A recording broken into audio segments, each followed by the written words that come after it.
Hey, what is up, ladies and gentlemen? I'm Duffy Duck here once again. And I'm Pinkie Pie here. Hey every pony and every brony out there, welcome back for some more of the Maxi Toys videos. And ladies and gentlemen, welcome back to more Let's Play of Mario Party The Top 100 for the Nintendo 3DS. So yesterday, though, we did tackle through not only Decathlon the 10 minigames run, but also half Decathlon, which consists of 5 minigames.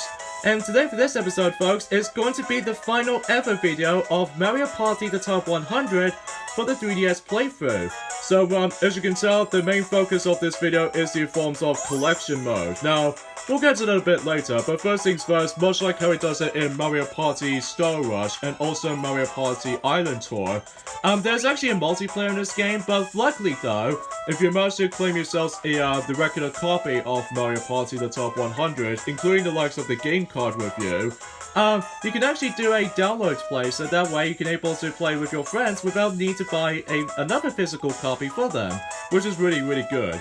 And I can tell they actually did manage to done the crafting of the 3DS model so great. Well, not perfect, mind you. And also that if you get back into Minigame Island right there, after when you beat the main Minigame Island at least once, you can actually play the Minigame Island on hard mode. But I think we're probably not going to go for hard mode, honestly, because it's pretty much exactly the same as basic mode, except there are some slight there are some differences by the forms of, basic normal mode than the likes of hard mode of this particular minigame island. Is that, first off, is that you start off with 9 lives instead of the usual 5. Secondly, is that you need to, the entire objective in hard mode this time is the forms of you have to be in first place in order to actually proceed to the actual point. Yes, this means you must able to actually tackle through the luck-based minigames as possible, which even though that might be not a bit of a good thing at all. So, and also during the likes of the minigame islands, if you couldn't tell, there's also this little warping system where you can actually go traversing back for the previous worlds, as you can see here. And by doing so, it's by simply we need to actually just select it from the bottom screen. And also, this game does have the amiibo functionality, as I mentioned earlier, but the only mandatory amiibos you can able to use for, and if you press Y onto those specific amiibo icons, mainly Goomba and Koopa right there, because those two amiibos did actually came out in exactly the same day as Mario & Luigi Superstar Saga plus Bowser's Minions for the Nintendo 3DS, because due to Bowser's Minions mode, that if you tap on one of those amiibos, then, as you can see, you need to scan it from the actual, as you can see, this is a new Nintendo 3DS model instead of the original 3DS XL model, because, normally it's going to scan it from the forms of, just any NFC reader or writer. But even though functionality-wise, it feels exactly as you expect. You can get some different things out of this amiibo by the forms of, let's just say, you get 30, or actually 50 coins, because according to on the actual trailer of the Mario Party The Top 100, that it sometimes gives you 50 coins, and oftentimes it gives you a 1-up if you manage to get a game over, so even though, that seems the case here. So anyways, let's get into the collection mode. So as you can see, on this particular collection mode, we got ourselves 4 selection of menus here. We have ourselves Serious Guide, which should be interesting because we'll get into that sooner or later. And items, which we're about to be showcased off and during any second. And finally, music, where you can actually listen to your very own music. About flipping time, ever since Mario Party 10, because despite the fact it's been absent in Mario Party Star Rush, probably because they can't be bothered to actually put in the soundtrack of Mario Party Star Rush.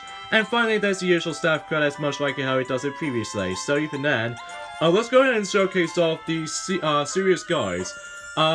Get some background on the games in the Mario Party series, because as you can tell here, if we actually get into it, it actually tells you about every single Mario Party games ranging from 1 through 10, and it actually tells you some descriptions of how these games are actually being described as. Like for instance, for example, Mario Party, the one that started it all. Who knew it was such fun to play board games and minigames with friends? Well, the exception would be with the rotation control stick analog control minigames. And of course, as you can see here, this is the PAL version, or the UK version of Mario Party The Top 100, because as you can see in Mario Party 1, 2, and 3 right here, they always get themselves a black outline box with the forms of Nintendo 64 logo. And as you can tell, they actually did tell you what these games did manage to originally came out of. Like, for instance, The UK version of Mario Party came out in 1999, and originally it came out in 1998 in Japan. And Mario Party 2 came out in our country in 2000 as opposed to 1999 in Japan, and Mario Party 3 came out in 2001, or in Japan, 2000. Now of all the Mario Party games still, this is probably the most expensive Mario Party game that's ever been released. In this case, price department, because even then though, I think this is probably due to the GameCube was actually getting closer to release back in during the likes of 2001. I'm assuming that's only because of how the fact that they actually jump onto the next console at this point. And speaking of such, Mario Party 4 originally came out in 2002, and Mario Party 5 came out in 2003, and Mario Party 6 came out, at least in UK, 2005 as opposed to 2004 in not only Japan, but America as well. And Mario Party 7 came out in our country in 2006, means in exactly the same year as Sonic the Hedgehog 2006 has been released, and as opposed to 2005 in Japan and North America.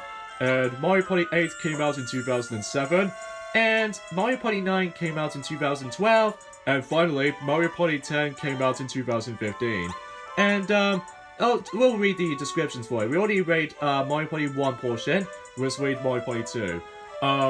Mario and friends create a theme park of Mario Land and must defeat it when Bowser attacks, or defend it when Bowser attacks, sorry. And Mario Party 3, a Merlin Star Strawberry Adventure in a world of toys. However though, there are some games that did have some really fake descriptions for it. Like, I kinda wish there's more details onto those games, honestly. And challenge the map crafting by Toad and Shy Guys to receive your presents. What? What about Boo, or Goomba, or Koopa Troopa? Or did we mention Koopa Troopa? I'm pretty sure. Koopa Troopa, Boo, and Goomba were also the hosts on that game, because even then though, excluding Koopa Kid or Mini Bowser in the final board in that game, but still, it's incredibly consistent when it comes to fake descriptions for it. And also, as you can see right there, for some reason, it gets a player's choice on box art for Mario Party 4. I don't know why they can't be bothered to actually place in the original packaging version of Mario Party 4, but kind of odd though. Mario Party 5, the party moves to the Dream World, kick things off with the Star Spirits in a variety of dream maps. Because, you know, Star Spirits made their first appearance of Paper Mario. Brighton and Twyla are bucking in their home, or brickling in their home in the sky, collect stars to help them make up. And as for Mario Party 7, Team Mario sets sail on a world-spanning tour in a decked-out cruise ship. That seems kind of pleasant. Mario Party 8, it's time for a Emerald Star Carnival. Win out over your rivals to become a superstar. And Mario Party 9, this is where some fans seems to think this might be a downhill of Mario Party series has to offer. Everyone pile in. It's time to hit the road to get the mini star that Bowser stolen. And finally, Mario Party 10, a new party begins, and Bowser is the star. Do your worst to defeat Mario and his friends. And for some reason, this particular package is heavily borrowed from the Mario Party 10 Amiibo bundle, because as you can tell with the USK symbol. Granted, that's only because of how the fact that that game comes with the Mario Amiibo at first, but even though that's what the packaging itself actually looks like. And also, beyond that, we got ourselves characters onto that particular page. We got ourselves Marlin Star from Mario Party 3, Tombo, also from Mario Party 3, and also Mario Party Advance as well, in the forms of, you know, Shroom City, but even then, Mario Party Advance does not count at all. And some Star Spirits from Mario Party 5, Brighton and Twyla from Mario Party 6, Toadsworth from Mario Party 7, and finally MC Ballyhoo and Big Top from Mario Party 8. So let's go ahead and read for those. The brightest of all, set to shine only once, a Merlin. Whoever has it is the biggest superstar in the galaxy. The Merlin Star's power infused life into this humble die. Oh, gee. It's more likely a come-to-life dice block syndrome. He now acts as a guide to the party goers. And Star Spirits. Star Spirits from the Dream Depart. A dreamy world found far away in the starry sky. And Brighten and Twilight. Agents of the sun and moon shining in the sky over Mario's world. They take turns as the day passes into night and back. So it's a pretty unique system in the forms of Mario Party 6. In fact, that does remind me of Princess Celestia and Princess Luna from the My Little Pony Friendship is Magic, which it kind of reminds me of that as well. Princess Peach's elderly Rentolia, who gift the partygoers swift vacation cruise. And finally, MC Ballyhoo is on the mic, while Big Top is on its head. Together, they act as, guides at the Star Carnival. So yeah, that's all we can actually just think about for this particular... I think these are specifically the host characters from every single Mario Party games. Well, there are some exceptions like Toad from Mario Party 1 and 2 and 4, and also in addition to Koopa Troopa from Mario Party 1. But even though they did actually miss those. So yeah, it's a pretty cool menu right there. But even then, I kind of wish there's more details description for it. And also, let's get into the items. There are naturally a grand total of, let's say, about 14 items, specifically if you ever played through, minigame match. Now, we've already mentioned the Dash Mushroom ever since in the minigame match. It's why it allows you to actually give you 3 additional rolls. And same applies for Golden Dash Mushroom, which actually gives you 5 instead of 3. And Poison Mushroom will actually just lowers the rifle's roll by 2, so even then though you could able to actually distract them from not moving. And also the returning item from Star Rush is Double Dice, and in this case Mario Party 10 as well, that once again, it kind of acts like the regular mushroom for the old school Mario Parties. That you get those 2 dice blocks, and then you can actually get 2 dice, and you can roll higher than that, but even then though, yeah. And there's also a warp block, very much like how it does in Star Rush, despite the fact that you can actually warp into different locations. And we've already noticed the Dueling Glove from earlier ago, but that doesn't stop there because we have some more items to talk through. We've already noticed the Lucky Glove, or the Lucky Card even, which actually triples the amount of chances for playing your minigame you've selected. And there's also the Swap Cards, which basically exchange your item inventory. So even then though, if you want to use that, if you want to get that Magic Lamp so badly, by all means, you can use that. And also there's the Warp Pipe ever since Mario Party 4 and 5, and also Mario Party 6 as well, which actually allows you to actually switch positions between one of your rivals there. So even though if you want to get yourself some star balloons so badly, then by all means you can actually use that as well. And also there's Boo Bell from Mario Party 2 and 3, which if you manage to use this, unlike the ones in Mario Party 1, 2, and 3, and Mario Party 4's Boo's Crystal Ball, James Jump from Mario Party 5, and Pink Boo from Mario Party 7 most likely, basically it's kind of like the exact same system as the forms of Pink Boo in Mario Party 7, that it only steals your star this time as opposed to coins or stars. Or coins and stars, I should say. And there's also Mecha Fly Guy, which allows you to actually stinch one of your items there. Yeah, kind of like how it does it in, I would normally try to say, Nukies from Mario Party 5 or something, or maybe Lakitu from Mario Party 5. Maybe I might be wrong about that, but I digress. And there's also a Genie Lamp, or Magic Lamp even, which we've already mentioned about this, because it takes you to the star automatically. And there's also the Trump Call from Mario Party 4, which basically, though, actually just starts to move the star balloon in different locations. But even then, that's kind of like how it does it in that game. And finally, there's Bowser Surge, very much like in Mario Party 2, 3, and 4, despite the fact that in Mario Party 2 and 4, this item is super rare, whilst in Mario Party 3, it might be really common every now and then. Especially noticeable because you can actually buy that, enjoying the likes of when you bump into Baby Bowser in the item shop, which is kind of strange.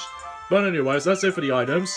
And now let's move on to the music, which as you expected, much like in any other Mario Party games out there, that you can listen to some of your favorite soundtrack music. So even then though, like the main menu theme here, as well as the remix versions of every single songs that you all know and love. Now, we're not going to play them for the most part because Nintendo is quite stingy when it comes to copyright issues by the forms of music choices, especially in the most recently, Super Mario Odyssey and all that stuff, you know what I'm talking about. But that's the only stingiest part I can think of there, Pinky. Yeah, generally about it, generally. So of course there are a grand total of 111 music selection, which is quite a lot. But I really can't guarantee how the fact that this game doesn't actually have a voice clips, I don't think. Yeah, which makes it a little bit of a more of an obvious thing for it. When it comes to NDQ company in general, which even then though that might be sounds illogical and all that stuff. So yeah, there's quite a few music selection going on here. But obviously we're not going to play them because, again, Nintendo's very stingy with copyright claims and all that stuff. Which we still already do that. So, anyways, that's the music out of the way. And let's talk about the final overall of Mario Party The Top 100. So, yeah, we'll talk on to this particular point, shall we? So, overall, Mario Party The Top 100. It's strange. Or in this case, it's pretty weird. Well, let's talk about the positive things out of the way. I will say though, as I mentioned earlier, the concept of this game is super strong, kind of like how it does it in Sonic Generations, and especially the rest of the modern Mario Kart games, is that, well, the returning minigames we all know and love from the past, all remade them into a brand new look, which I have to say though, the concept with all the console Mario Party games into a new generation model is actually very impressive, and that's it. And also in addition to the music selection with the remakes renditions of the minigames themselves, a pretty nice looking touch, but there are some musics that I really do not even get a hold to, unlike the original counterparts. But that's all there is to say about this game, because aside from that, of all the other Mario Party games we've actually been on to the NDQ developed Mario Party titles, I think I have to say this is easily the worst, in my opinion, because it just doesn't have the exact same amount of content as Mario Party Star Rush, but even then though, because this game has the exact same timing system, and even then though, that because of the Essential Edition, unlike the ones in Star Rush, it does have a lot of content there. But apart from that, this game is really lacking with the content amounts this time, which even then though, that does feel completely empty at one point. And also I'm very disappointed with Minigame Match, because all it gets is just one board and that's it. I kind of wish there's 10 boards in its official generation of Mario Party games, but no, it gets us a pretty bare bones, something more accurately a Star Rush 2.0 rendition of that particular minigame match board, and that's all it can get. And also the minigame islands, well, it's pretty cool at first, but I will admit though, the environment itself is pretty bland. And also, another thing is that the character roster is pretty much disappointing for the most part. And also, let's get to the final biggest gripe I have with this game. What the hell? Nintendo has managed to release this game on the 3DS. Oh god, that's my only major gripe I have with this game, is that why couldn't it just be released on the Nintendo Switch? I mean, that would be a very cool package. But still, it's pretty much an unpredictable moment when you're able to try the configuration about yourselves to able to make things like this. But it feels like incredibly ridiculous for actually just trying to make this game to be on its release on the forms of Nintendo 3DS instead of Nintendo Switch, which to me that feels like a bummer to me. But apart from that though, it's an alright game. But we should probably give this game like a 6.5 out of 10. A way more downgraded version of Star Rush for sure, but it did have some really good moments here and there. I will say that much. Like the minigames are still awesome, but the boards themselves are pretty much bare bones now. So, anyways, I think that pretty much does it for our Let's Play of Mario Party The Top 100. But by the way, before we leave this Let's Play off, actually, if you could tell on the bottom screen, after when you collected through every single collection and 100 minigames, and especially 300 mini-stars at your disposal, you actually get yourselves a special ribbon, which means you actually 100% the game already. So, that's all I can actually say about this point when it comes to 100% completion at this point, ladies and gentlemen. So, yeah, that was it for our Let's Play of Mario Party The Top 100. It was ridiculously short. Yet, way more shorter than Star Rush, and way more shorter than Mario Party 10, way more shorter than Mario Party Island Tour, way more shorter than Mario Party DS, and pretty much the majority of every single Mario Party Let's Plays. Please, NDQ, stop. Just please stop. And hopefully next time during the likes of you, NDQ, try and make something more expensive at least for once. Like, at this point you're trying to develop Mario Party 11 during the Nintendo Switch, but please bring something bigger for at least for once. Please. Anyways, that's it basically, ladies and gentlemen. This is me, Pinkie Pie, And I'm Duffy from the Bugsy Toys, and I'll see you guys next time for more continuation on Mario Party Advance Let's Play. Good lord. And you'll see me in Drain at some point sooner or later. So thank you so much for watching, Effie Pony and everyone else. So until then, see you guys then. Bye! Come on, let's go have some popcorn, shall we? Yeah, let's just try to go ahead and just play some good stuff here, like the old generation of Mario Parties for once again.